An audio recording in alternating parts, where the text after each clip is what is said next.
Hare Krishna everyone, welcome back to the reading Teachings of Lord Chaitanya, the book by His Divine Grace Srila A.C. Bhaktivedanta Swami Prabhupada. Chapter number 8, The Avatars. After describing Lila and Guna avatars to Sanatana Goswami, Lord Chaitanya explained the Manvantara avatars, incarnations associated with the Manus.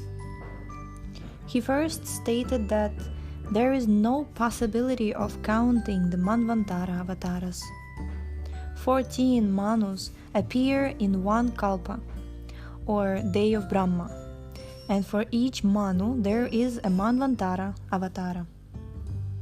It is calculated that each Day of Brahma lasts 4,320,000,000 years, Earth years, and Brahma lives for 100 years on this scale.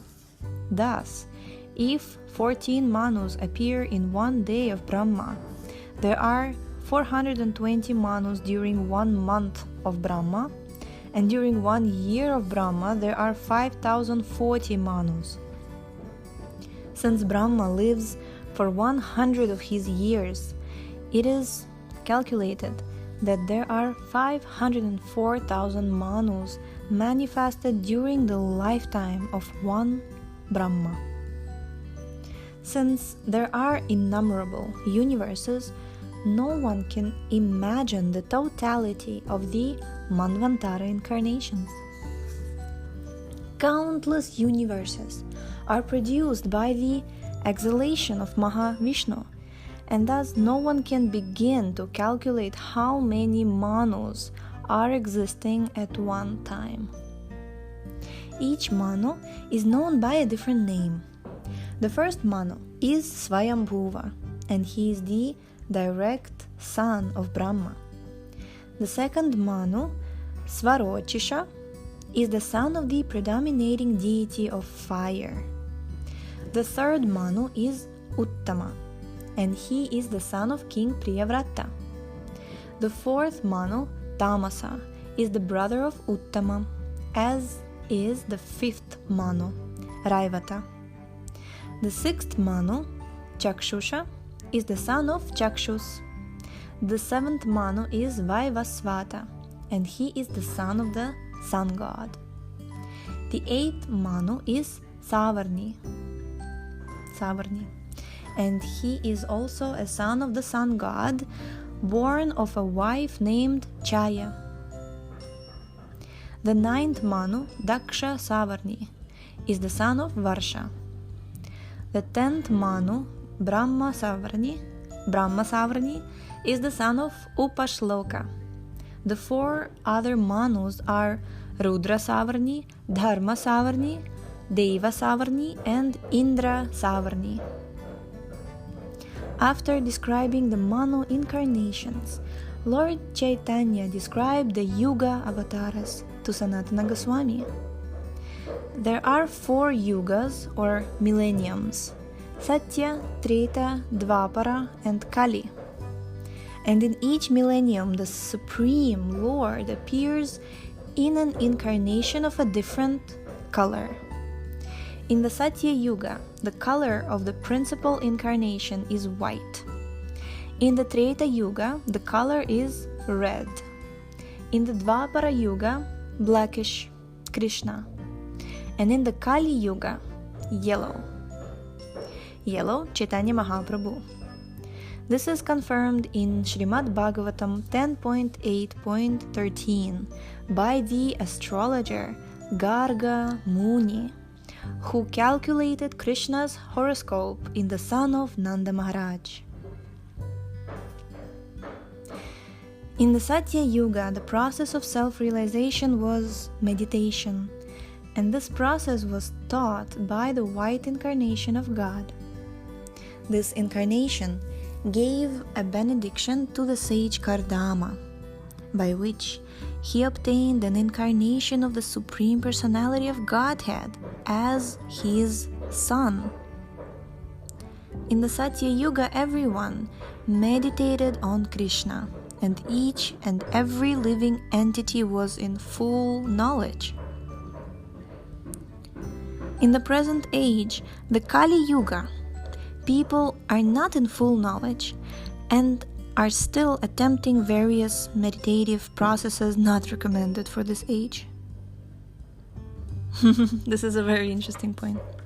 In the present age, the Kali Yuga, people who are not in full knowledge are still attempting various meditative processes not recommended for this age. It's always nice to follow recommendations, isn't it? In the Treta millennium, the process for self-realization was the performance of various sacrifices, and this process was taught by the red incarnation of God. In the Dvapara millennium, Kṛṣṇa was personally present, and the process of self-realization for everyone in that age was worshipping him. He was blackish in color. He was the incarnation of the Supreme Personality of Godhead himself, and he induced people to worship him, as stated in the Bhagavad Gita.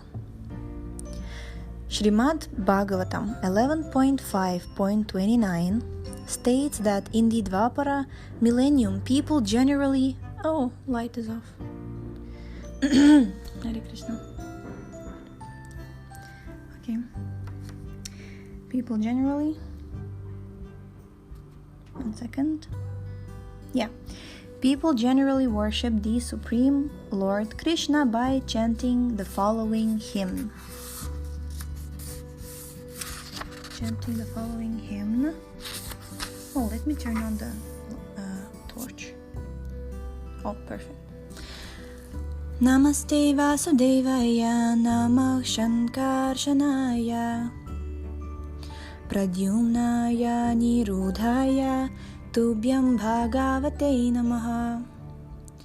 Quote, let me offer my obeisances unto the Supreme Personality of Godhead in the forms of Vasudeva, Sankarsana, Pradyumna, and Aniruddha. Unquote.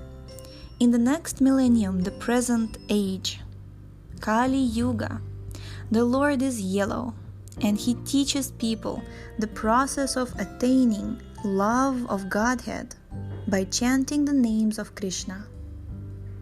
This process is shown personally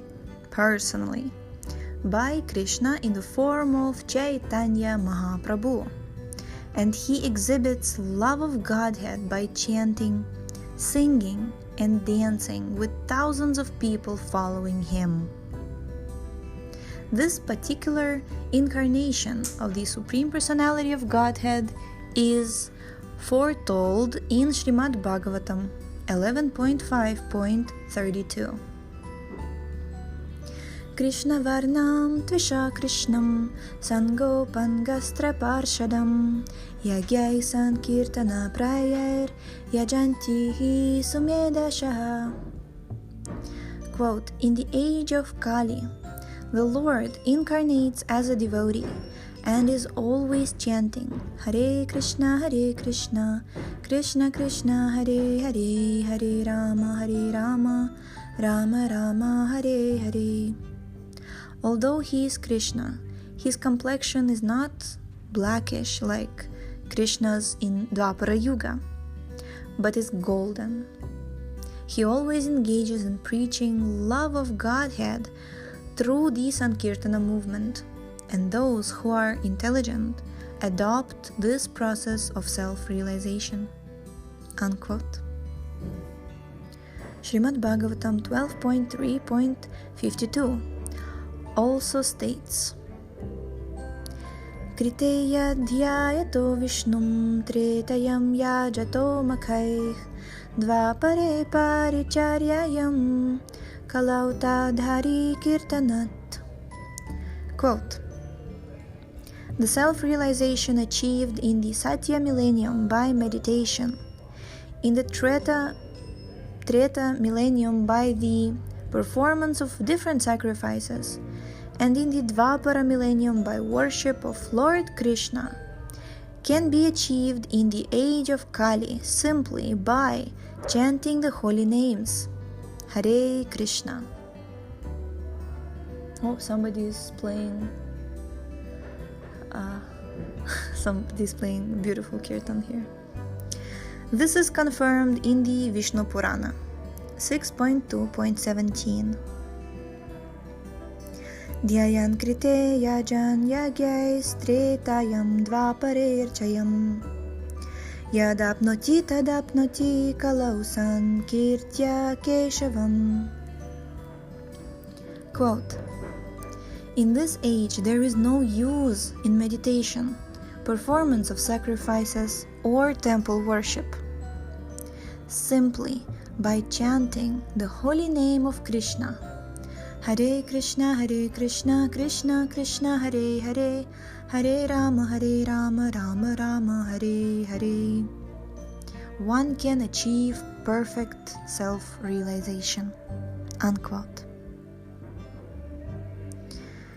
When Lord Chaitanya described the incarnation for this age of Kali, Sanatana Goswami, who had been a government minister and was perfectly capable of drawing conclusions, asked the Lord, how can one understand the advent of an incarnation?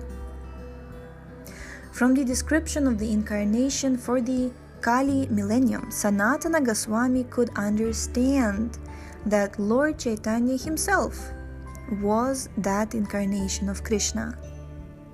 And he could also understand that in the future many people would try to imitate Lord Chaitanya, because the Lord had played as an ordinary Brahmana through his devotees, though his devotees accepted him as an incarnation.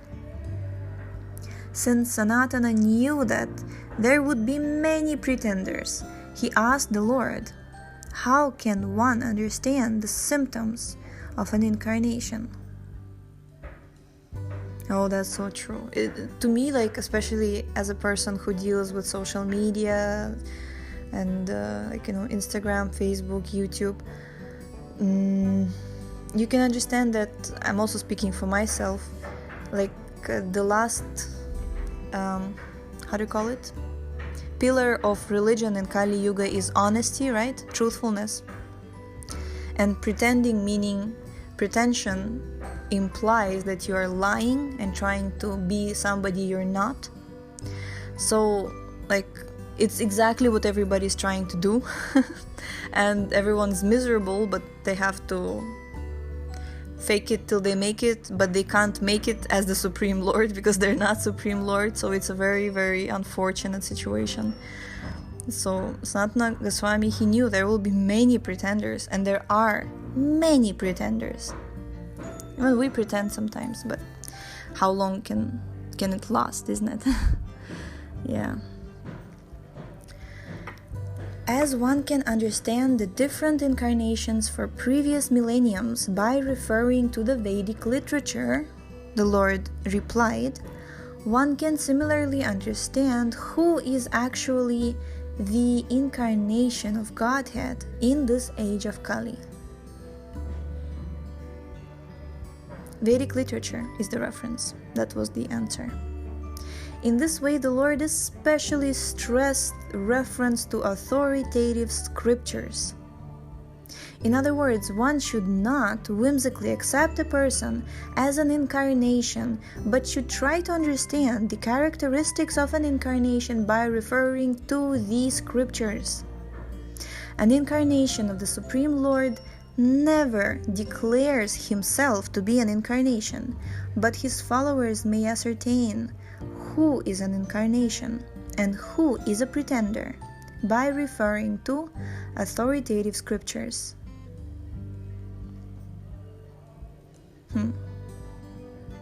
We'll stop at this point.